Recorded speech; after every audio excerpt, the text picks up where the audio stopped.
Je vais essayer ce soir, en suivant l'orientation de Marc Darmon, que Marc Darmon a donnée lors de la première soirée de ce séminaire à propos de l'objet A, de comprendre moi-même pourquoi j'ai donné ce titre à mon exposé de ce soir.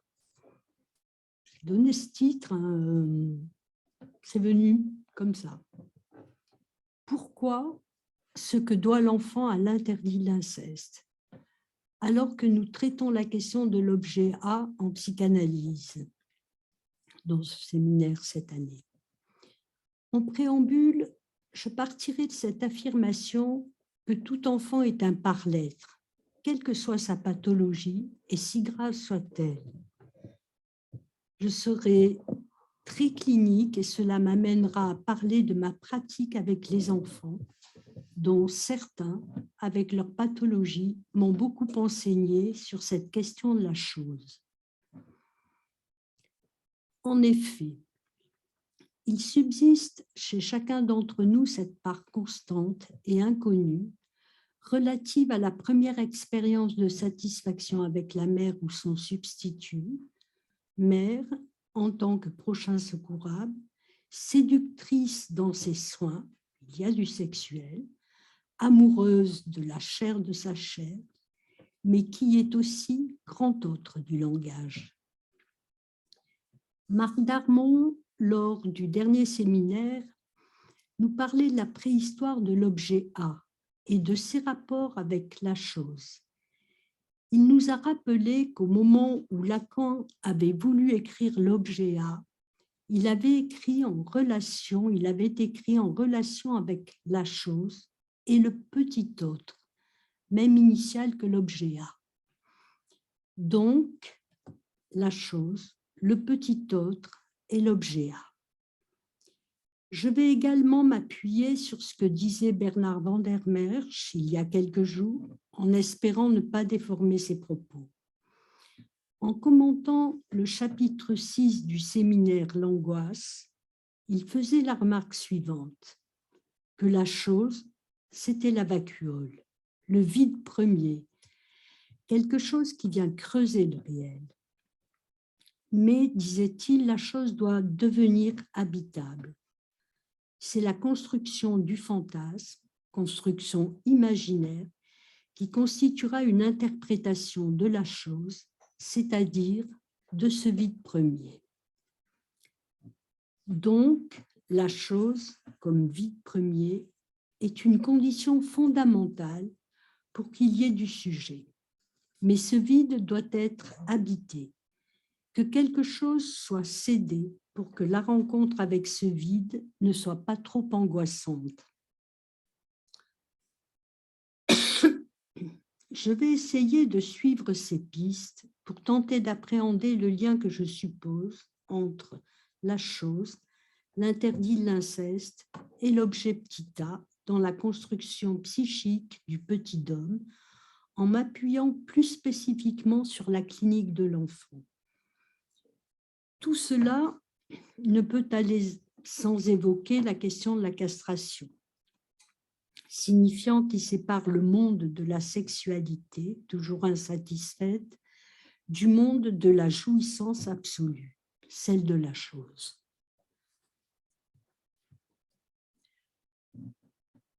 Dans le séminaire que nous étudions cette année, au chapitre 12, Lacan souligne son accord avec Freud sur l'hypothèse d'un roc d'origine biologique comme sous-jacent à la fonction essentielle de la castration. Charles Melman faisait la remarque que la castration n'avait besoin de personne pour se manifester puisqu'elle était un effet du langage. Freud avait construit une fiction sur l'origine de l'interdit de l'inceste. Il a déduisé logiquement du mythe d'un père sans limite dans sa jouissance sexuelle, de son meurtre, puis de son incorporation. Ce mythe s'avérait à l'œuvre dans l'ensemble des institutions de la communauté de discours, nous pourrions dire inscrit comme loi du langage même. Le tabou de l'inceste se déduisait de la limitation de la jouissance sexuelle, qui est la castration, avec sa loi pour tous, au cœur de l'ordre symbolique.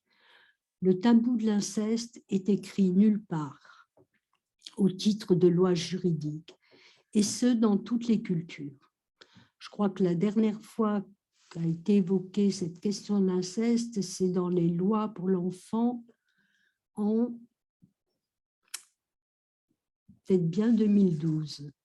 Voilà, mais concernant les abus sexuels, avec une majoration quand il s'agit d'un ascendant, quand le criminel est un ascendant.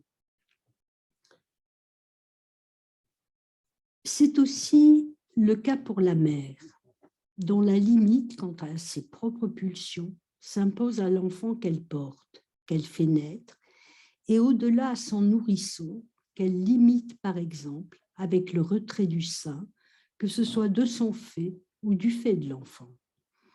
C'est son corps qu'elle soustrait à l'enfant. La limite de la jouissance de la mère s'impose à l'enfant. Cette limite vaut pour la jouissance de son corps propre et celui de l'enfant.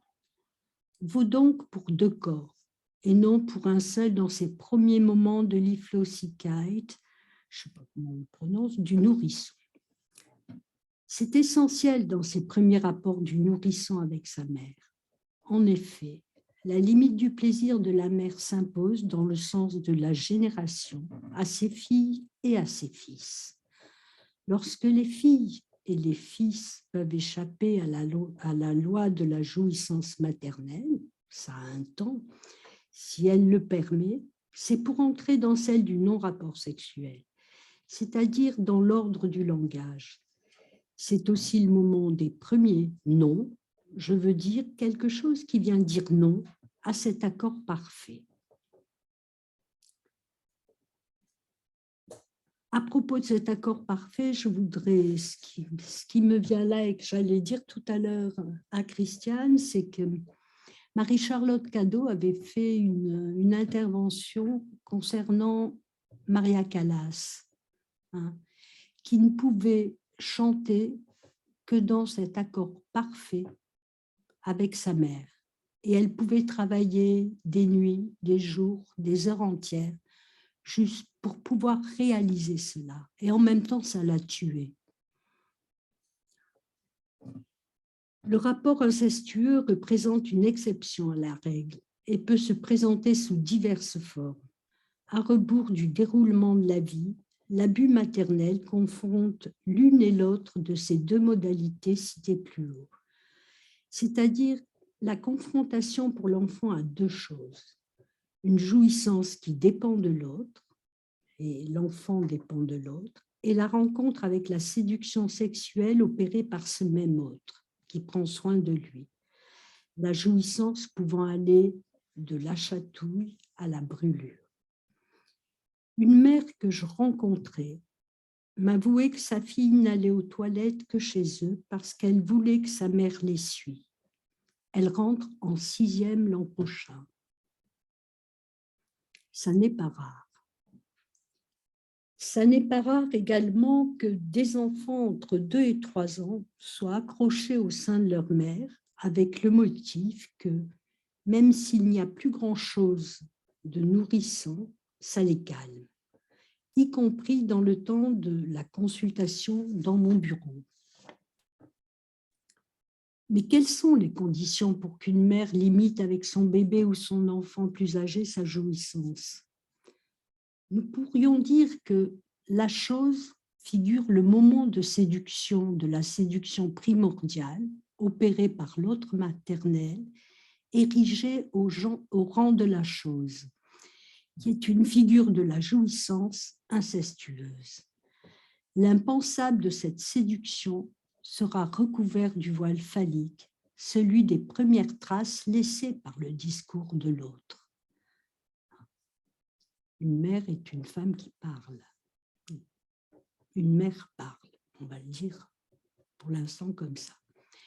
Mais encore, ce champ de la chose est extime, néologisme créé par Lacan pour expliquer qu'il est ce plus proche tout en étant à l'extérieur, mais il reste indissociable de l'existence de ce trou.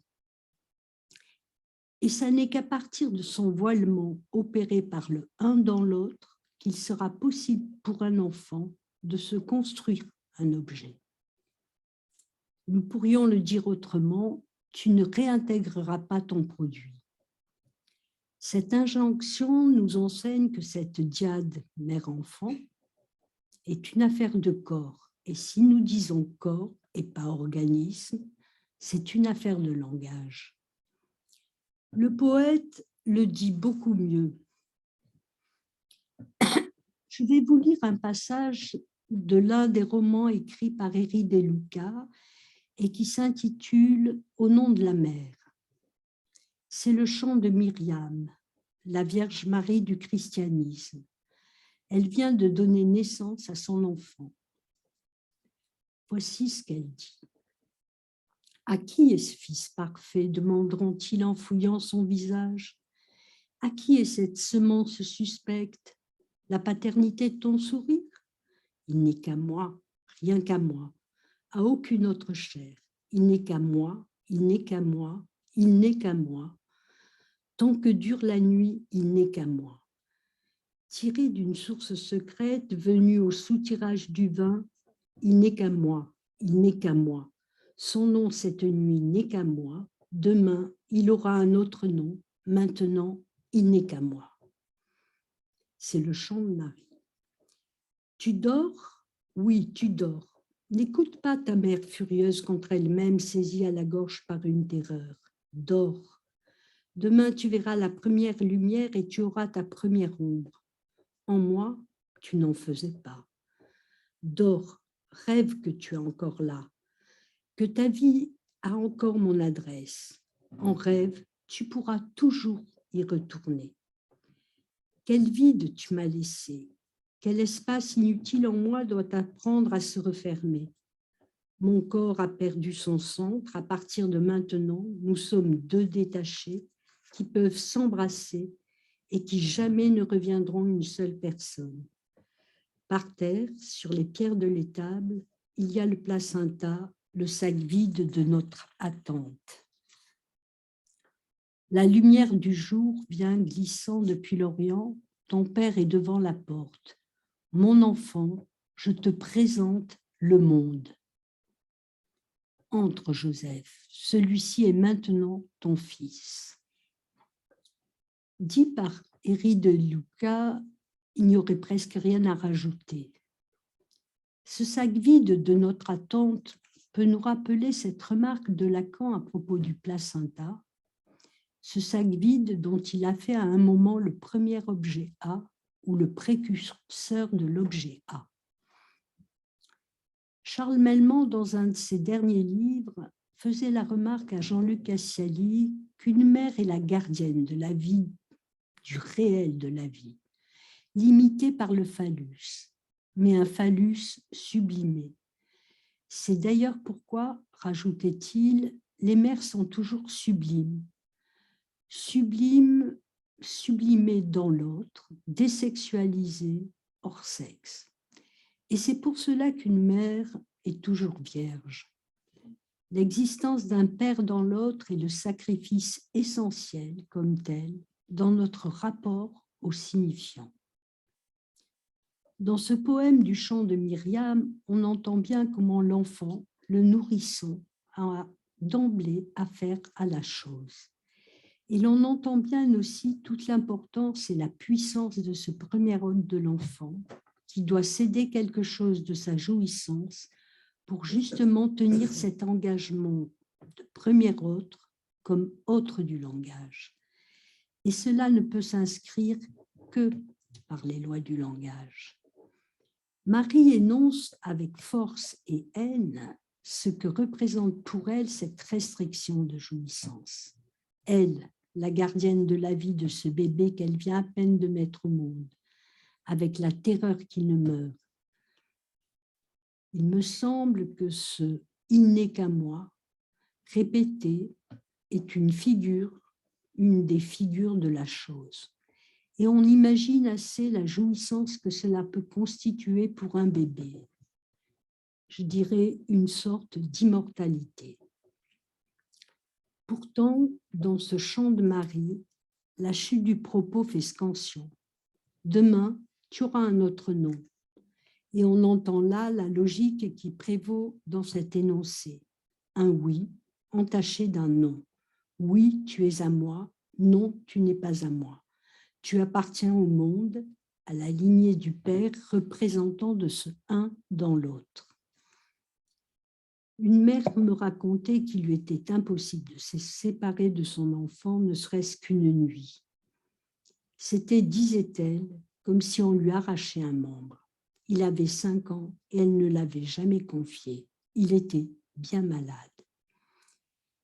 Cette soumission à la loi de l'interdit de l'inceste est la condition même de la parole et du langage. Je vais maintenant aborder un chapitre que j'appellerai l'économie de la chose. Nous recevions, il y a encore quelques années, des enfants aux prises avec des problématiques connues, oedipiennes, je vais dire. Et nous avions oedipiennes pour certains, et il y avait d'autres pathologies, bien sûr.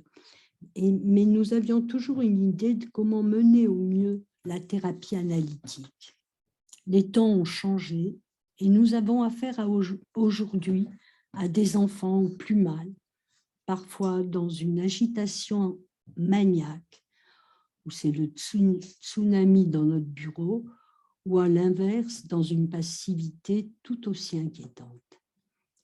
J'avais reçu un enfant il y a quelques années, il avait 3 ans, et ses parents craignaient qu'il soit autiste.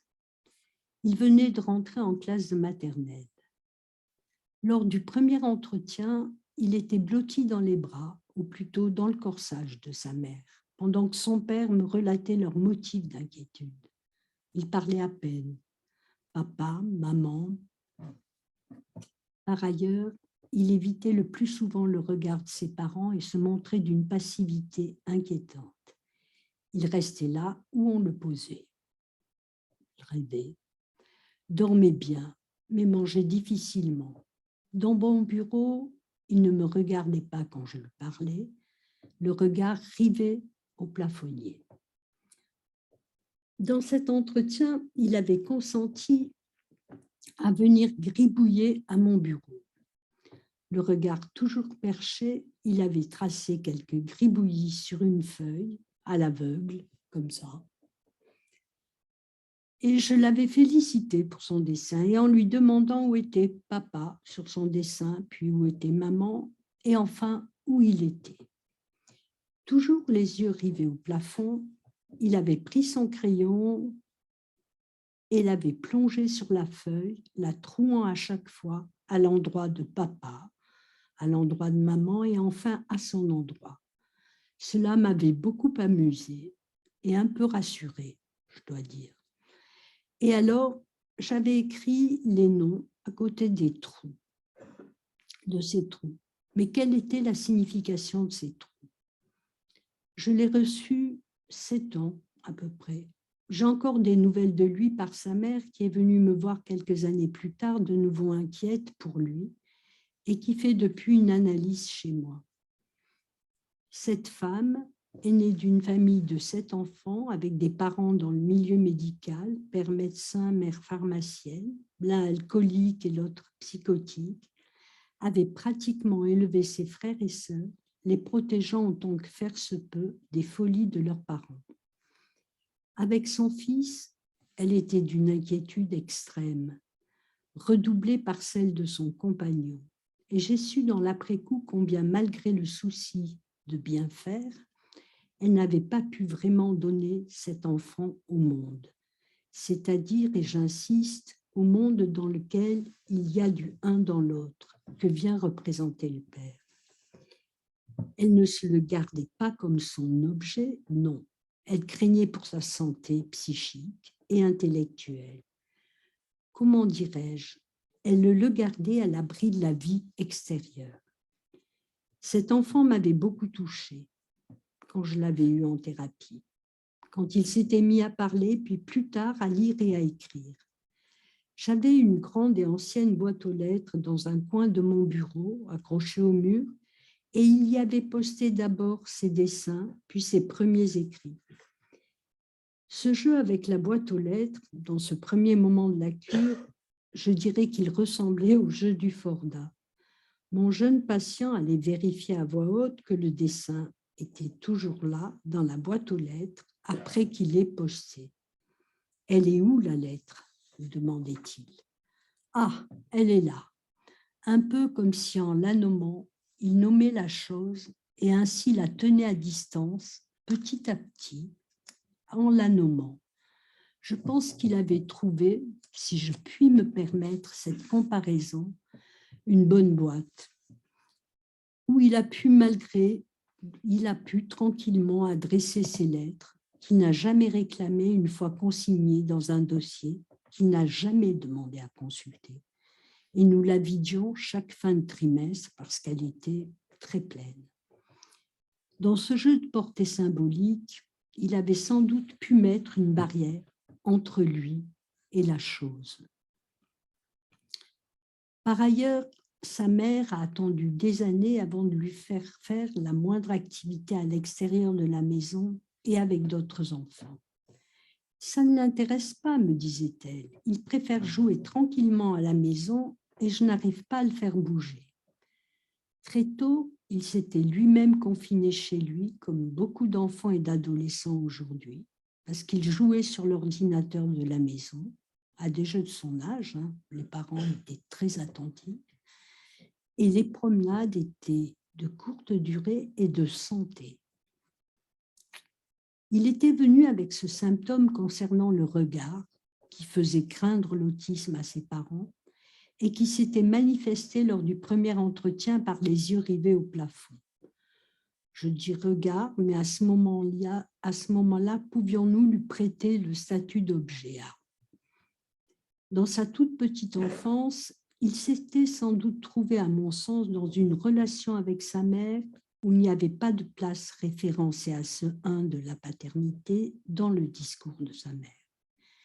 Si nous considérons avec Lacan que la pulsion est un effet du dire dans le corps, il s'avérait que dans l'hypoactivité de cet enfant, quelque chose de l'ordre du phallique n'avait pas fonctionné ou fonctionnait encore difficilement. Tout allait entre la mère et le fils sans dire. Elle me demandait souvent si je croyais qu'elle pouvait dire telle chose ou telle autre à son fils. Alors, je me répète, qu'est-ce qui rend habitable cette vacuole, ce vide premier? Peut-être que cet objet, qui n'est pas encore celui du fantasme, y occupe sur son bord une place. Mais cela est-il possible sans la présence dans le discours de la mère de cette instance une dans l'autre? Cette instance qui a entre autres fonctions d'être un lieu d'où émane le souffle, celui de la vie, puisque sans doute, comme le poète le dit, demain tu appartiendras au monde des mortels et du sexuel, tu auras un autre nom. Ce que je voudrais faire remarquer, c'est combien le corps, son fonctionnement, est affecté par cette proximité dangereuse de la chose, c'est-à-dire dans une jouissance incestueuse. Chez certains enfants, le corps ne prend pas de verticalité, que ce soit dans l'hyperactivité, une façon de bouger continuellement comme pour tenir dans l'espace, ou dans l'hypotonie, où l'enfant se liquéfie véritablement, tombant réellement de sa chaise. C'est loin d'être le bonheur, mais pour autant l'enfant, comme tout par l'être, y participe, en ne décollant pas du corps de sa mère, même quand elle n'est pas là. Vous l'aurez peut-être entendu dans le cas que je viens de vous présenter, et peut-être serez-vous d'accord avec moi, que l'objet a à prendre la relève de la chose. Dans le cas de mon jeune patient, c'est le regard plafonnant et apparemment non adressé qui était concerné. Je me suis dit dans l'après-coup, sans doute adressé. C'est un garçon maintenant qui va bien. Il y a d'autres situations encore plus délicates,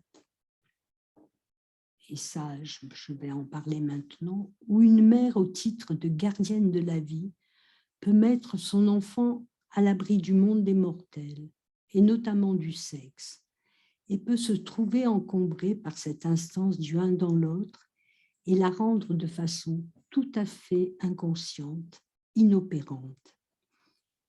Nous abordons là le cas de certains enfants avec des pathologies beaucoup plus difficiles et qui ont un impact sur la façon dont les mères vont s'engager malgré elles avec eux. C'est le cas d'une mère que j'ai rencontrée avec son bébé pendant 15 mois. Ce dernier avait 9 mois lors de la première consultation. Cette mère, malgré ses efforts, n'a pas pu se faire, pas toute gardienne de la vie de son bébé.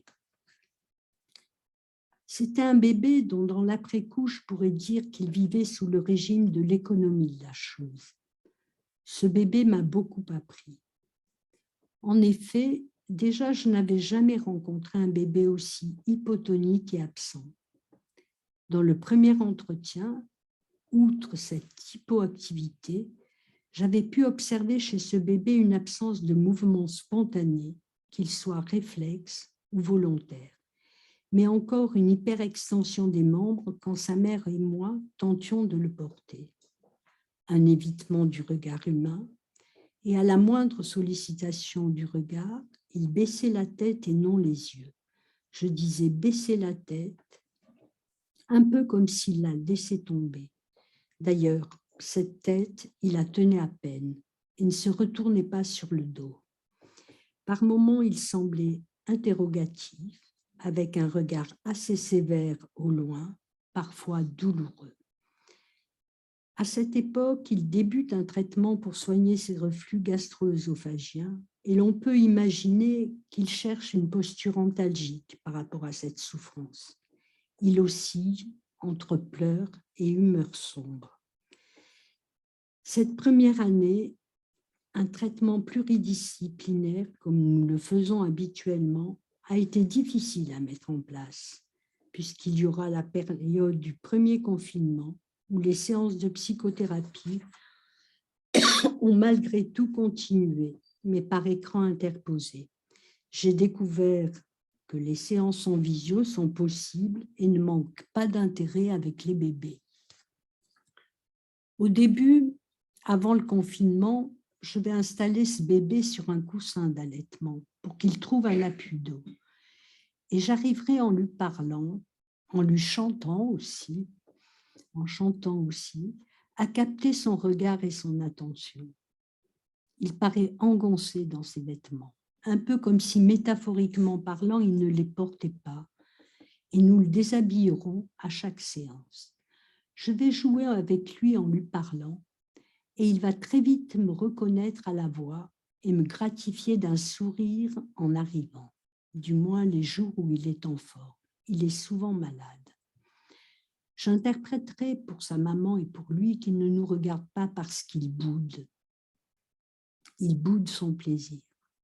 Tu boudes. Le concernant fonctionne comme l'hypothèse d'un savoir chez lui sur ce qu'il nous manifeste.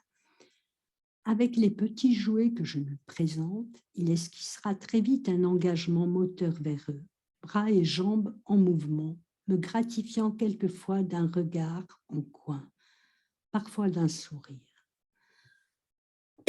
Il répondra de mieux en mieux à nos sollicitations, mais il retombera vite dans son apathie dès lors que je me détourne, ne serait-ce qu'un instant pour répondre à une question de sa maman.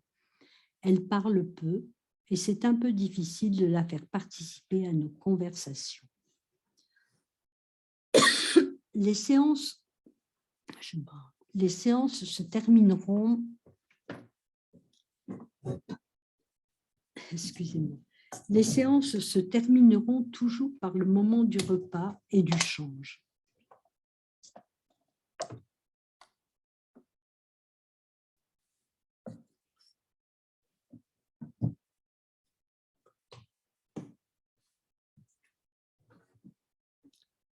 À 10 mois, il mange encore à 10 mois dans les bras de sa mère, en position mi-allongée comme un nourrisson. Il ingurgite sans mots ni regard le repas. Il finit ses petits pots. Les « c'est bon » ne semblent pas l'émouvoir. Quant à son rapport à l'objet oral, je dirais que c'est un bébé qui se porte bien, mais qui pourtant ingurgite sans appétit. Le moment du change est beaucoup plus créatif. Il regarde par moments sa maman et prend plaisir aux bisous et compliments qu'elle lui prodigue. Il aime attraper ses cheveux et semble s'en caresser le visage. Dès lors qu'il est rhabillé, il ne bouge plus, immobile, le regard ailleurs. Pour l'avoir porté, c'est un bébé lourd, parce qu'aussi sans vie dans les bras.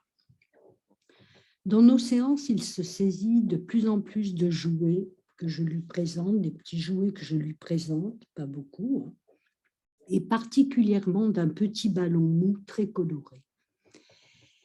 C'est le premier moment de la thérapie réanimatrice, si je puis dire.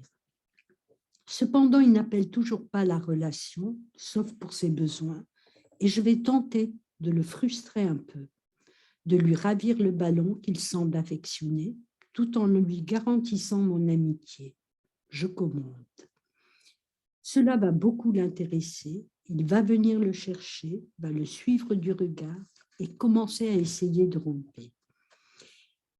Et puis au moment du repas, je vais proposer de le caler assis dans mes bras. Tout ce que je raconte là n'est pas bien sûr une histoire sans parole, et je trouve alors chez sa maman une oreille attentive, puisqu'à la maison, il va commencer à manger sur la chaise haute, bien calée dans un coussin. L'arrière-fond, l'appui dos me semble essentiel chez cet enfant qui se présente au départ empaqueté et raide dans ses vêtements. Il les porte comme un cintre.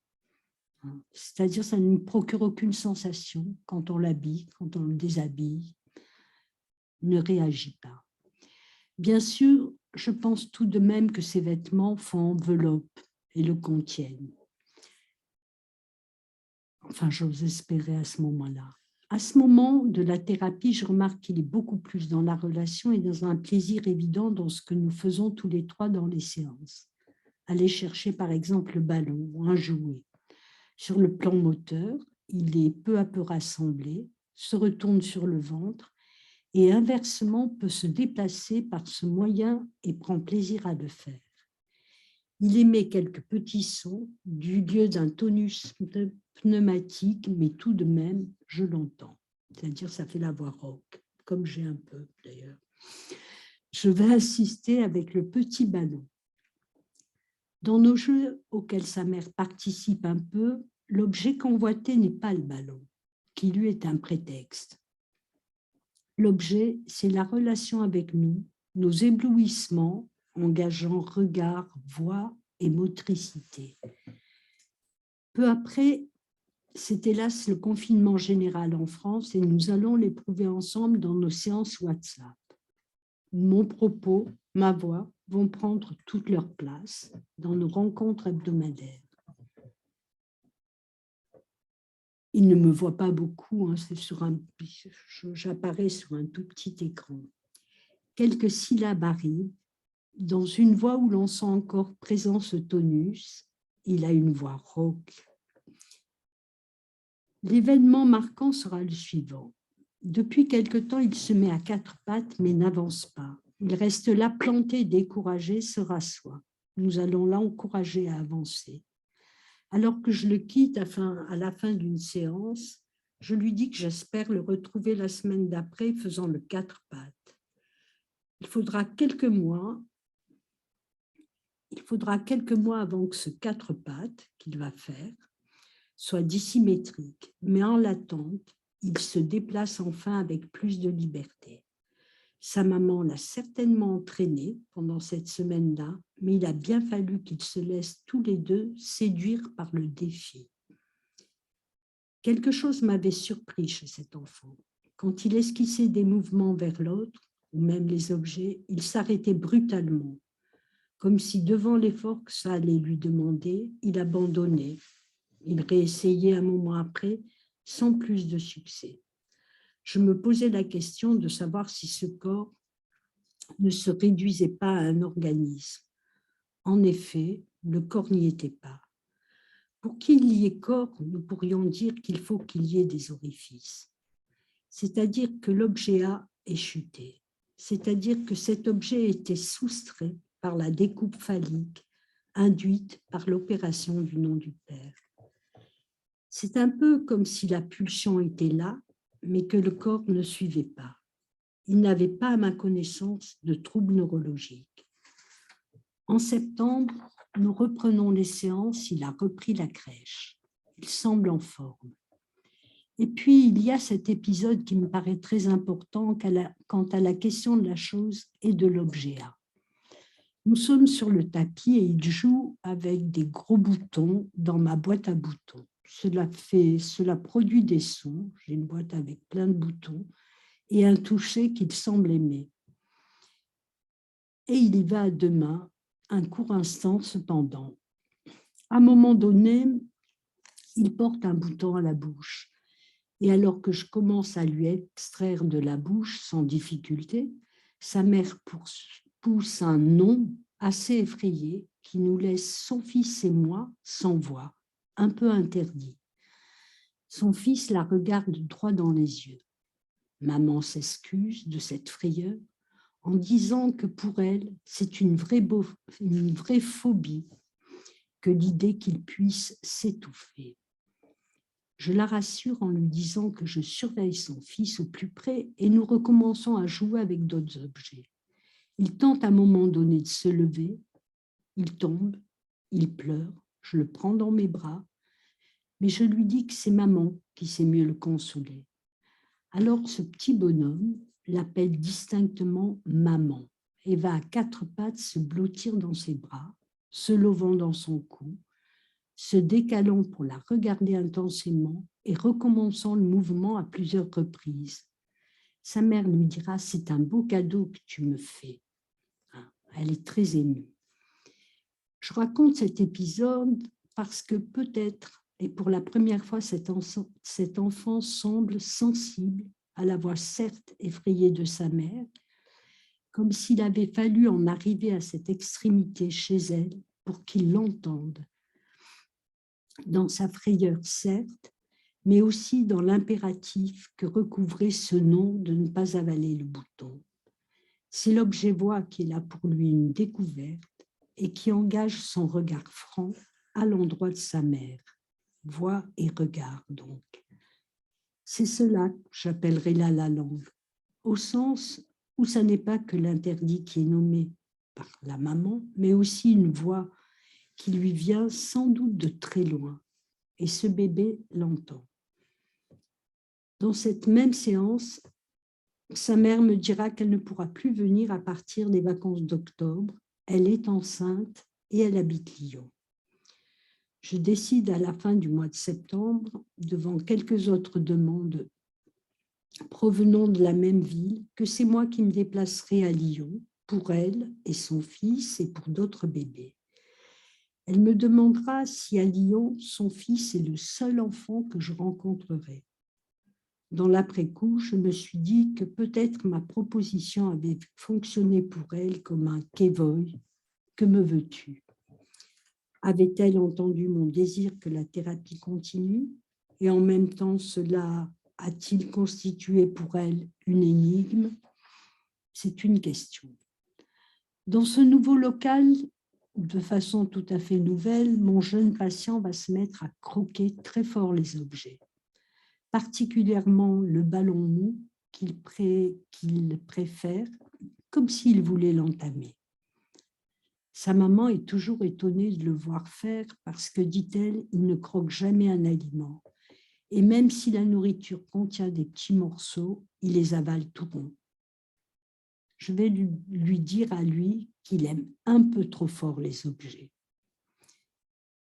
Peu de temps après, je vais dire à cet enfant qui mord tous les objets mais pas les personnes, ça m'aurait rassuré, qu'il existe aussi le chocolat à croquer. Maman craint un peu qu'il l'avale tout rond, je la rassure, et j'en emmène avec son accord. C'est un essai, il croquera le chocolat, petit bout par petit bout, attendra que le chocolat fonde un peu dans sa bouche. Il va goûter son plaisir avec nos « c'est bon », d'autant plus que le chocolat en question est une sucette en forme de Père Noël, dont mon jeune patient va croquer avec délectation le bonnet blanc, les cheveux blancs, puis la barbe. C'est ce que je commenterai à chaque fois. Il ne finira jamais la sucette. Et c'est le signe pour moi d'une tentative de mettre en place quelque chose de la pulsion orale. Il n'ingurgite plus, il mange le Père Noël. À partir de ces séances-là, sa maman le laissera croquer des gâteaux secs tout seul. Quelque chose de l'objet oral, de la pulsion orale, me semble-t-il, de la demande orale, s'est mis en place. Et dans ces moments, j'ai moins eu l'impression d'avoir affaire à un enfant avec un corps compact, sphérique.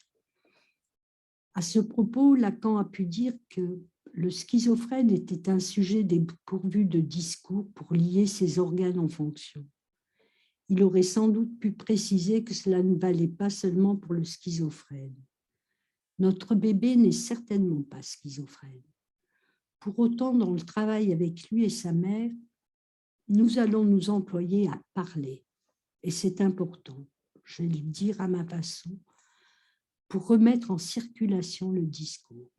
Le discours étant le mode de lien social. Un mode de lien social, mais le mode de lien social. Ça ne se passe pas de mots. Le professeur Dehaene, professeur de psychologie cognitive au Collège de France, a pu dire dernièrement que dès la naissance, le cortex est actif et on peut le stimuler avec la parole. Mais rien ne sert d'exposer les enfants à la radio ou la télévision, ce sont les dialogues en tête-à-tête qui comptent. Il est intéressant de constater que le grand spécialiste de l'imagerie cérébrale en arrive à ce constat. Je relevais plus haut que dans la thérapie de cet enfant, quand nous jouions, ça n'était pas seulement le ballon qui l'intéressait, qui lui était un prétexte, mais la relation de plaisir qu'il trouvait avec nous, parfois d'ailleurs de déplaisir. Je ferme cette parenthèse pour en venir à la question du transfert avec sa maman et en revenir à la question de la chose. Cette mère m'avait dit quelques mois avant que ce qu'elle aimait bien chez moi, c'était que je prenais mon temps, que je laissais à son fils sa façon à lui de venir nous interpeller. Ce que je pourrais dire à propos de cette mère, c'est combien elle n'était parfois pas convaincue de mes initiatives. Les boutons, le chocolat. Quelquefois, elle a pu me dire que c'était dur, alors même que son bébé, c'était dans la séance, se risquait à tenter d'entreprendre. Je n'ai jamais pu savoir quelque chose de l'histoire de cette femme. Quand je m'y étais hasardée, très délicatement, je peux l'assurer, elle m'avait répondu très sèchement qu'elle était là pour son bébé. Donc, je n'avais pas insisté. Et je m'étais dit que le transfert haineux à l'endroit de l'analyste qui s'occupe de votre enfant à risque autistique allait avec l'humeur ambiante concernant les analystes, ce qui allait se confirmer, et je n'ai donc pas insisté. Je me suis par contre appliquée à parler avec elle et mon jeune patient de ce bébé qui allait arriver. Lors d'un rendez-vous de dernière séance, du fait de son choix de poursuivre désormais avec la méthode des 3 I, et où je me suis étonnée à voix haute de l'arrêt brusque de la thérapie, j'ai demandé à cette mère ce que dans le fond elle pensait de notre travail à tous les 3. Ça faisait quand même 1 an que nous nous voyions. Ainsi m'a-t-elle dit, vous vous demandez ce que je pense de vous? Je n'ai pas eu le temps de répondre non. Je pense que vous m'avez appris à considérer mon bébé autrement. Ça a été dur, mais ça m'a beaucoup aidé. Aujourd'hui, on ne peut pas tout faire. Il faut choisir. Je suis restée sur ce tout faire qui m'a fait immédiatement associer sur cet autre signifiant étouffé, sa phobie que son fils n'étouffe. Peut-être ces deux signifiants n'ont rien à voir, n'avaient rien à voir, mais pourtant, ils me sont tout de suite revenus ainsi. Dans cette fameuse séance où cet enfant avait pris des risques, il ne se contentait plus d'ingurgiter ses petits pots sans la moindre manifestation, des risques, je dirais, calculés parce que j'étais là avec lui sur le tapis. Peut-être avait-il tout fait à une lettre près pour faire enfin parler sa mère et interroger son désir. Mais aussi, il s'était manifesté à cette dernière qui en avait été très émue. Et là, il était sans doute passé à une autre économie de la jouissance, le décollant de la chose. L'objet A est un objet dont on n'a pas l'idée, dit Lacan. Lui, il en fait une figure topologique, cet objet A se réduisant à une coupure sur une surface, celle du Crossgap. Je n'irai pas plus loin dans la topologie, mais concernant mon patient, peut-être s'agissait-il bien de cette opération de coupure, en passant des petits pots ingurgités au chocolat dégusté. Je lui avais dit qu'il aimait trop les objets pour les mordre ainsi. Peut-être que cela a permis que ces objets réels deviennent des signifiants. La jouissance n'a pas de représentation, elle est réelle, mais elle peut être véhiculée par le signifiant. Mon jeune patient ne tentait-il pas de passer de cette jouissance de la chose à un représentant de la représentation par la voie justement des signifiants? Nous pourrions alors nous demander si pour barrer l'accès à la chose, il ne faut pas que soit cédé quelque chose, que l'objet soit définitivement perdu. À la fin de la leçon 6 du séminaire de l'angoisse, Lacan rappelle que ce qui est masqué sous le mythe de l'Oedipe, c'est que le désir et la loi, c'est la même chose. Freud va rapporter à l'insaisissable désir du père l'origine de la loi. Ce qui paraît se poser dans un rapport d'antithèse, dit-il, le désir et la loi, ne sont donc qu'une même et seule chose, et même barrière, ne sont donc qu'une seule et même chose, comme pour nous barrer l'accès à la chose. Je terminerai en disant que quand Lacan dit que nous dit que l'interdit de l'inceste est la condition de la préservation de la parole, ceci implique que pour parler, je dirais pour que ça parle, il ne faut pas que la chose soit au premier plan. Ce que nous enseigne la clinique, ce que doit l'enfant à l'interdit de l'inceste, est la transformation de ce vide premier dont la proximité est dangereuse en manque. Manque où pourra se loger l'objet A, l'objet du fantasme qui pourra être le support du désir. Cette opération est une opération symbolique.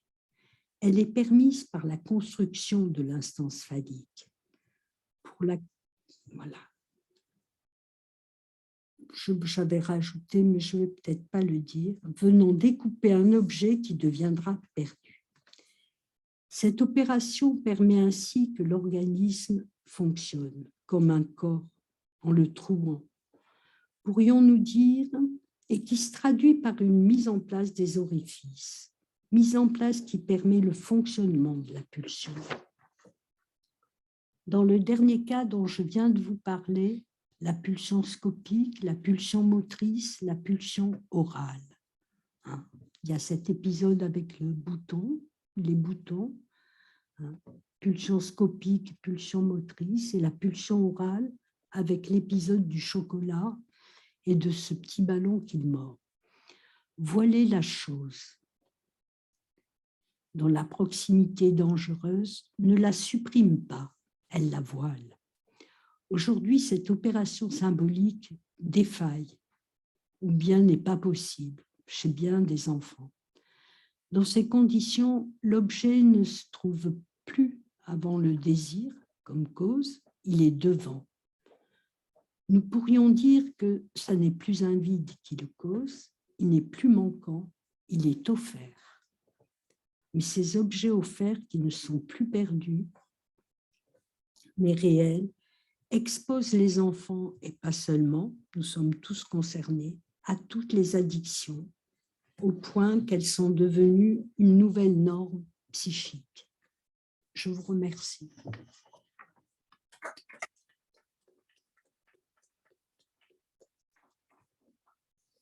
Merci Paula pour cet exposé très clinique, passionnant et très clinique, où tu nous montres très bien le passage de la série Corps de la mer, inceste, choses, au dégagement d'objets petit a. Christiane, je crois que vous allez discuter l'exposé de Paula, je crois. Discuter, je ne sais pas, parce que je suis tout à fait admirative du travail clinique de Paula. Mais peut-être marquant ce qui m'a le plus percuté, hein, sur des cas qui sont très difficiles, hein, des cas très difficiles. De plus en plus. Et oui, il y en a de plus en plus, je ne sais pas, mais sans doute, oui. C'est-à-dire que la question que tu poses, c'est cette opération symbolique, tu le dis à la fin, hein, qui va faire passer de la chose éternelle, immortelle même pour être plus précis, immortelle à l'objet petit a, c'est-à-dire quelque chose tout de même qui implique le temps, puisque la sexualité implique la mort et le temps. Et la question qu'on pourrait se poser, te poser, c'est qu'est-ce qui, dans notre travail analytique, fait surgir le temps de façon opératoire. C'est-à-dire, ça me semble tout à fait intéressant. Alors, dans les premières pages de ce texte que tu as eu la gentillesse de m'envoyer hier soir, c'est effectivement qu'est-ce qui va faire qu'on puisse interpréter la chose et dégager l'objet petit a. Hein, c'est ce terme d'interpréter que je trouve très, très juste là. Hein. Pas seulement que quelque chose doit être cédé, ça d'accord, mais il s'agit d'interpréter la chose. Et c'est le travail de l'analyste avec la mère et avec l'enfant. Oui. Hein? C'est ça. Si j'ai bien Parce que dans ces cas-là, l'interprétation vaut pour les deux. Elle n'aura pas la même lecture, mais elle vaut pour les deux. Et je trouve aussi que c'est une interprétation qui est aussi très, très... qui entame le psychanalyste. Hein? Oui. Hein? Tout Oui, à oui, fait. C'est ça sûr. que je trouve très, très, très intéressant. Et il y a quelque chose alors qui reprend ça ce que demande un transfert au bébé et à la mère. Oui, oui, tout à Je fait. le dirais comme ça. Et alors, il y a quelque chose qui m'avait beaucoup intéressée dans cet ordre d'idées, c'est cette page 9, hein, où il s'agit du petit ballon. Oui. Hein, du petit ballon. Et alors, dans nos jeux, sa mère, dis-tu, participe un peu. Elle y participe un peu. L'objet convoité n'est pas le ballon qui, lui, est un prétexte. L'objet, c'est la relation avec nous. nos éblouissements engageant regard, voix et motricité. Alors là, je dirais plusieurs choses parce que ça me semble vraiment très juste. Tu vois, je ne te pose pas des questions, je développe des choses que tu as déjà dites. Alors, il me semble que ce que tu dis de ce petit bébé garçon, c'est qu'aujourd'hui, l'objet n'est plus un prétexte à la relation. Hein, c'est ce que tu disais à la fin de ton exposé et que je trouve très juste, c'est-à-dire tu mets en œuvre quelque chose qui est, j'allais dire, qui résiste à l'air du temps et qui ne met pas l'objet, le petit ballon, devant, mais tu fais passer devant la relation. La relation est donc le ballon au titre de signifiant. Petit à petit, absolument, Petit à hein, petit, puisqu'il va être nommé ce ballon. Se réduire à un objet réel, voilà. Alors qu'il est amené là comme un objet réel. Absolument. Mais nous sommes dans une configuration culturelle où c'est ce que tu disais à la fin de ton topo. Mais d'ailleurs, ça me fait penser à ces enfants qui rentrent dans mon bureau et qui se précipitent sur tous les objets. J'en ai pas beaucoup, Je ne mets pas de jouets à disposition. Hein. Ils sont dans un coffre. Mais mes objets personnels sur les étages. Mais ils se précipitent. Ils vont se saisir de ces objets. C'est-à-dire qu'il y a quelque chose quand même. Ce n'est pas un monde de signifiants, là. Non, mais si ce sont tes objets, c'est peut-être une manière de construire un transfert. Alors, petit à petit, parce que j'ai des objets, pas n'importe lesquels, mais au départ, c'est vraiment effracter le corps de la mère. Pour moi, c'est vraiment, c'est vraiment une effraction du corps maternel, vraiment une pénétration. Alors, il y a aussi quelque chose, c'est toujours cette phrase, ces 3 lignes de la page 9, hein, que j'avais soulignée. C'est-à-dire, tu dis, l'objet, c'est la relation avec nous. Nos éblouissements engageant regard, voix et motricité. C'est-à-dire qu'il n'y a pas un objet petit a. Hein, c'est toujours une pluralité pulsionnelle. Ça me semble très, très intéressant. Le pulsionnel, quand il fonctionne, j'allais dire, en opérant avec les mots, est toujours une pluralité pulsionnelle. Hein, c'est intéressant. Je me disais que quand le regard et la voix arrivaient à se nouer, quand ces deux-là fonctionnaient ensemble, du coup, la motricité suivait. C'est-à-dire, il n'y avait plus cette hypotonie effrayante. Hein, effrayante où le bébé a pour le coup, il n'y a pas de vacuum, là, c'est la compacité immortelle et éternelle. Hein.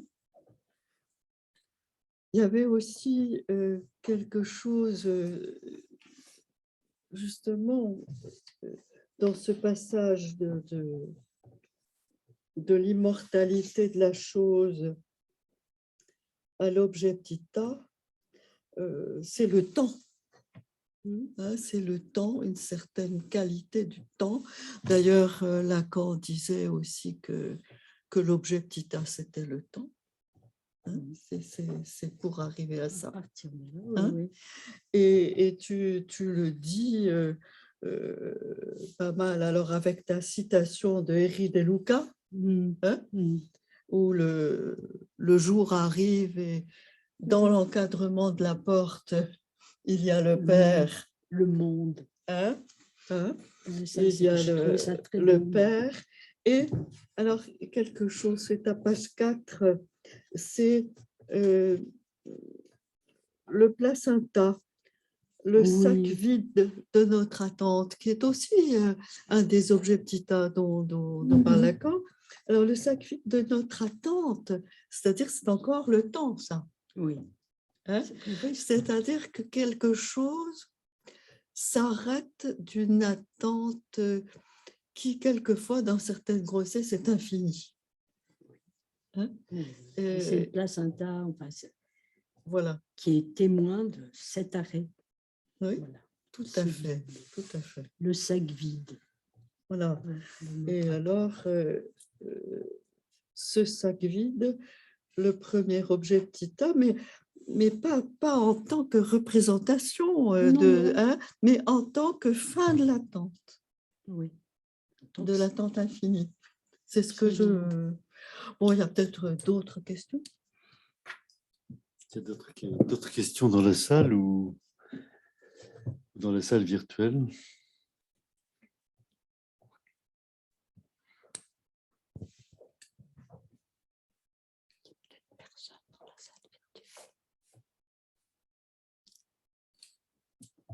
Merci. Je peux dire quelque chose? Oui. Valentin. Non, les petits trous du premier patient. Qu'est-ce que tu en dirais là?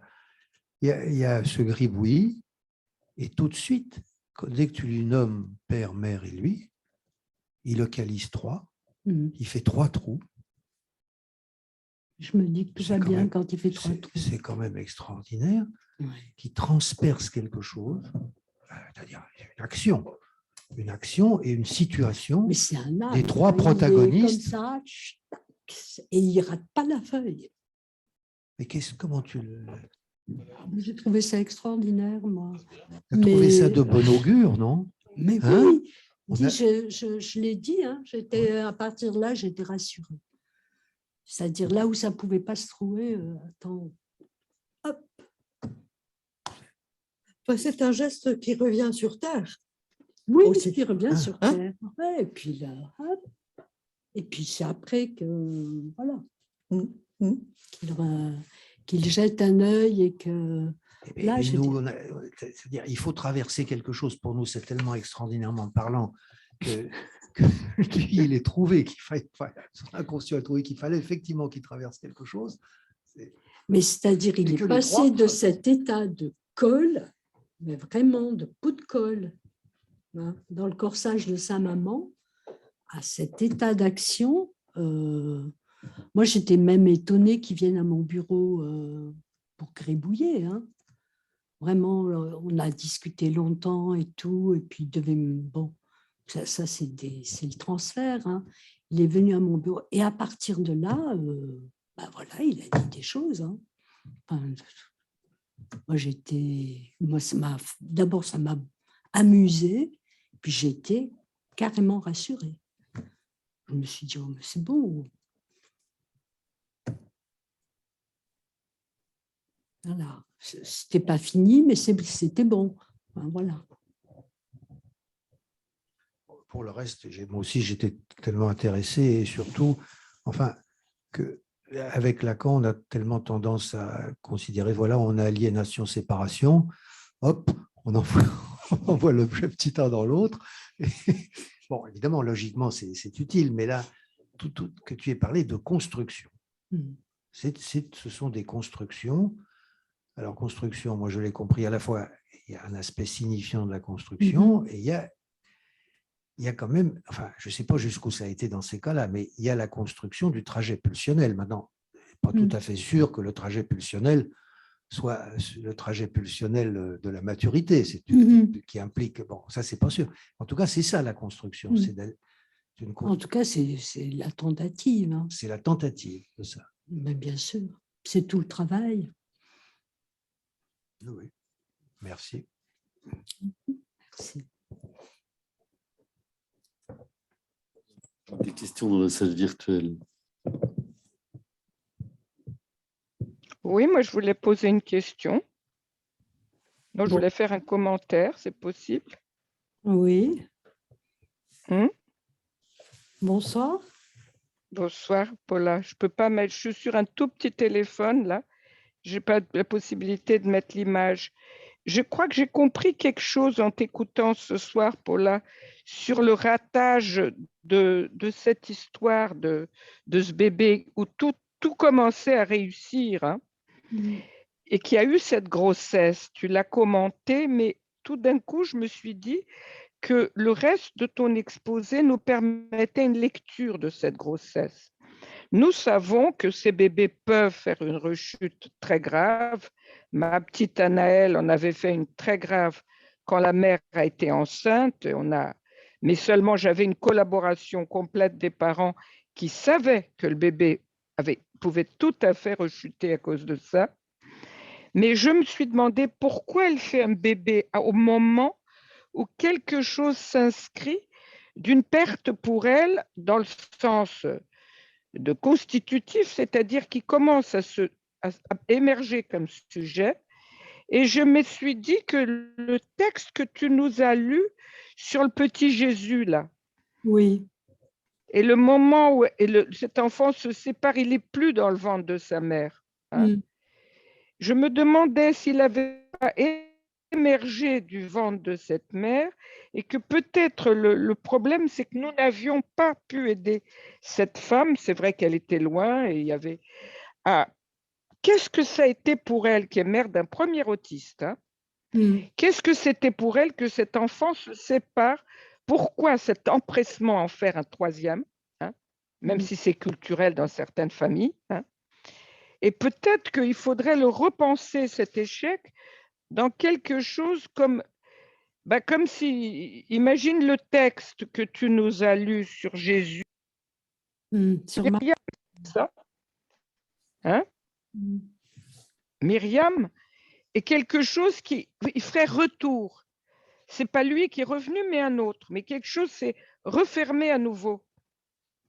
Oui. Et je me dis que peut-être il faudrait qu'on relise cet échec à la lumière du début de ta présentation et de ce que tu dis sur l'inceste. C'est-à-dire que tu as fait un lien quand même entre l'inceste et cette nécessité pour nous, mères, de pouvoir perdre l'enfant, non? Oui, oui, De nous absolument. séparer de lui de façon...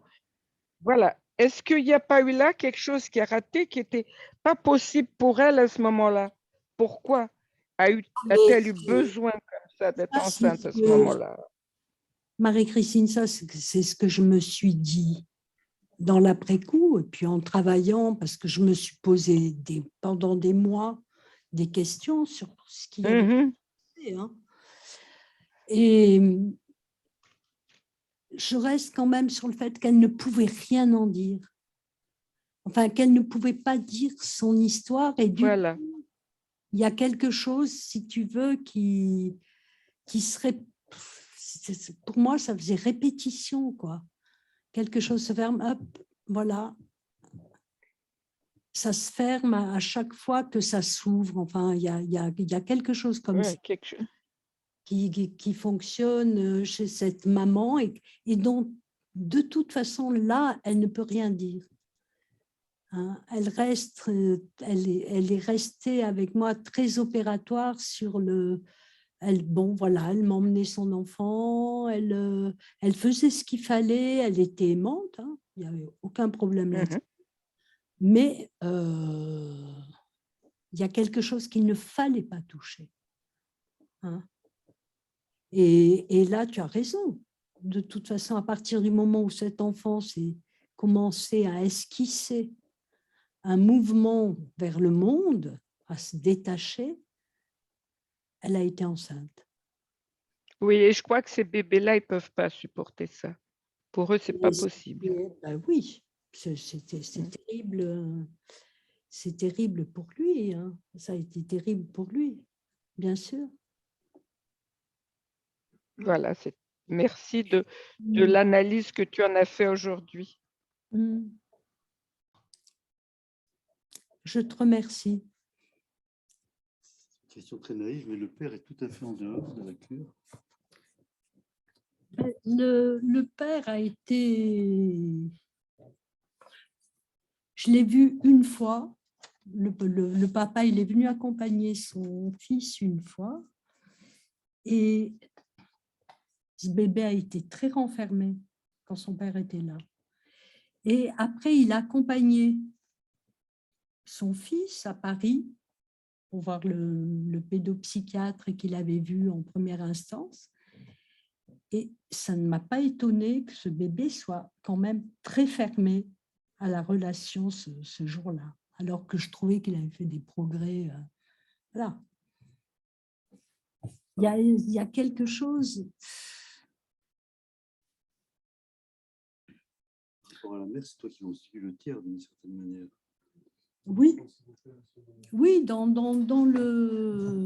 travail, mais on a toujours un peu on a toujours quand même un peu ce rôle-là. Oui, en tout cas, cette fonction-là, ça fonctionne comme tiers, puisque de toute façon, on est 3. Hein. Voilà. Il y a d'autres questions? Je voudrais dire un petit quelque chose là. Oui, Bon. Bernard. Bonsoir. Voilà. Oui. D'abord, je voudrais te remercier de ton exposé. Et puisque tu as parlé un petit peu de ce que j'avais raconté de la chose et de l'objet petit a, et j'ai apprécié le terme d'interprétation que tu donnes. D'une part, parce que dans l'interprétation, il y a l'idée du prix qui est sous-jacente, mais Oui. surtout. Attends, je n'ai pas entendu. Tu n'as pas entendu l'idée du prix, pretium, le Oui. prix. Mais c'est pas tellement. C'est que l'idée, c'est de passer d'une perte totale à une interprétation par une perte partielle de jouissance. Absolument. Et que de la chose à l'objet, Tita, il y a cette idée d'une perte totale qui peut inhiber complètement la trouille de la mort. Oui. À quelque chose qui inaugure au contraire l'entrée dans le désir. Mm. Et donc, il y a aussi ce passage du tout au quelque chose. Voilà, enfin, c'est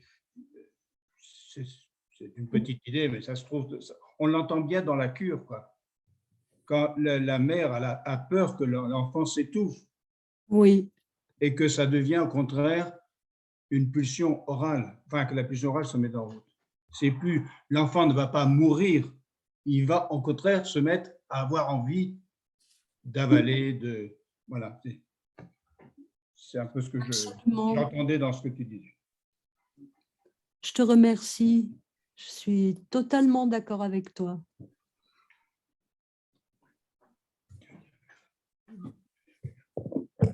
D'autres questions?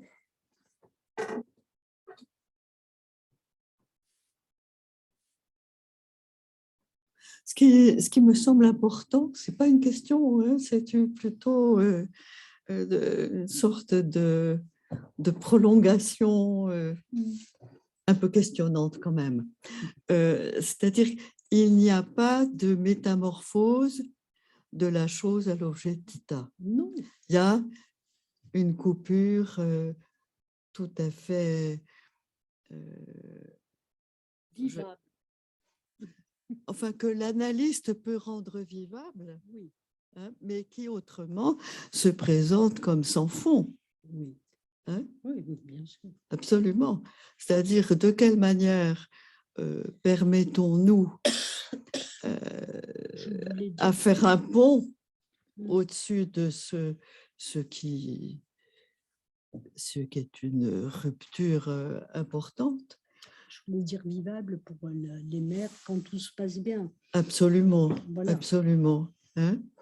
Et ce que disait Bernard, effectivement, entre le tout et le partiel, ce n'est pas un découpage du tout. Non. Non, non. Voilà.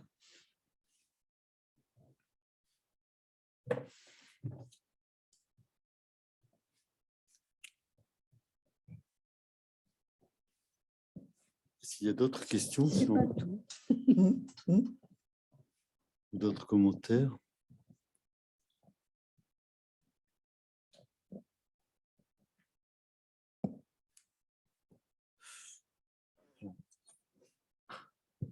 S'il n'y a pas d'autres questions, peut-être ça. Non. Ça a été très. Si je vous en prie, allez-y. Une question? Allez-y, si vous voulez poser une question. Madame Maria, Anna Maria, Oui, allez-y. bonsoir.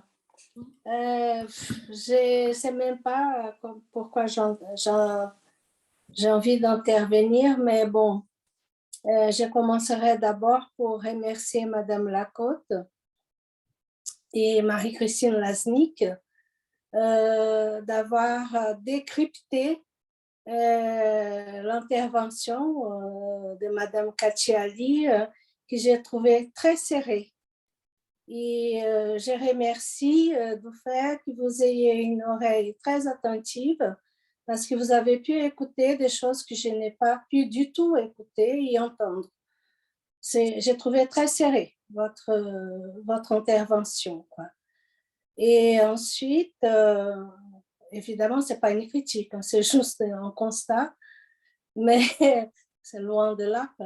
Mais à la fin, par rapport au fait que la mère décide de tomber enceinte quand l'enfant commence à bouger, je me demande justement si ce n'était pas pour cette mère l'espoir de qu'elle pourrait faire des enfants, qu'elle pouvait donner la vie, quoi. Un commentaire comme ça. Merci. Mais je vous remercie de votre question, mais je dirais qu'elle n'a pas décidé. Hein? Comment ça? C'est son corps. Bah, elle a dit je suis enceinte. Voilà. Hein? Voilà. D'une part, ça c'est. Tomber enceinte, c'est une décision toujours de la femme aussi. Elle a eu un rapport sexuel, donc elle était dans la vie elle-même. Oui, bien sûr. Mais je veux dire qu'elle n'a pas décidé de faire un 4e enfant. Elle n'a pas, en tout cas, c'était pas dans son discours. Hein. Voilà ce que je voulais dire. Non, mais c'est sur le fait de décider.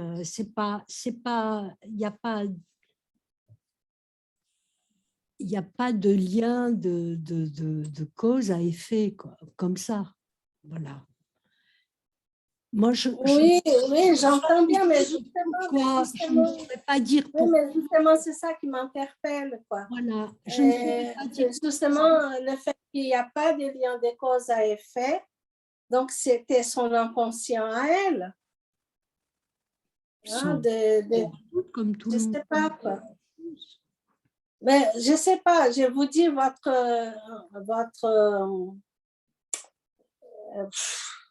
exposé, elle était très serrée. Hein, j'ai eu beaucoup de mal, c'est pour ça que je remercie encore une fois Madame Lacote et Marie-Christine Lasnik d'avoir pointé, d'avoir pu soulever quelques aspects, quoi. Parce que sinon, autrement, pour moi, ça restait enfermé. D'ailleurs, comme la mère. Excusez-moi. Je vous remercie. Paula, si je peux me permettre une question. Absolument, vas-y. Oui. Est-ce qu'on ne pourrait pas entendre l'élection par ce petit garçon du petit ballon comme le signifiant du désir de la mère, exactement comme dans le Forda?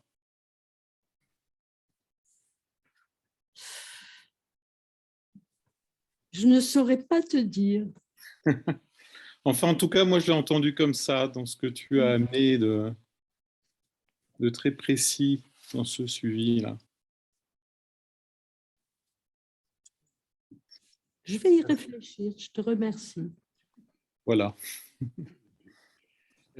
Cette intervention, bonsoir Paula, cette intervention, ça me fait me décider à me poser la question, finalement, quand tu as approuvé à ce que disait Christiane Lacote-Deriba, que ce n'est pas un découpage du tout. Finalement, qu'est-ce qu'on en sait de ce que... Enfin, pourquoi est-ce que tu dis Pourquoi est-ce que tu es d'accord avec cette formulation? Qu'est-ce qu'on en sait, par exemple, dans le tout, avoir le ballon, ben, c'est une découpe du tout de la mer. Je veux dire, on est bien sûr, c'est pas une découpe d'un tout qui est déjà connu, mais qu'est-ce qu'on en sait que c'est pas une découpe du tout? Mais c'est que, enfin, moi j'ai entendu ce que m'a dit Christiane, le découpage, enfin, la chose, elle disparaît jamais. Hein. Voilà, comme je l'ai dit au début, voilà, c'est toujours, c'est en nous. Hein. Pour autant, c'est pas tout. Voilà, et c'est ce que nous montre cet enfant quand il commence à s'en dégager. Et c'est par la construction de cet objet, je dirais, qu'il en passe par la construction, la tentative de construction de cet objet, qu'il se déplace par rapport à cette chose, hein, par rapport à la chose. Voilà.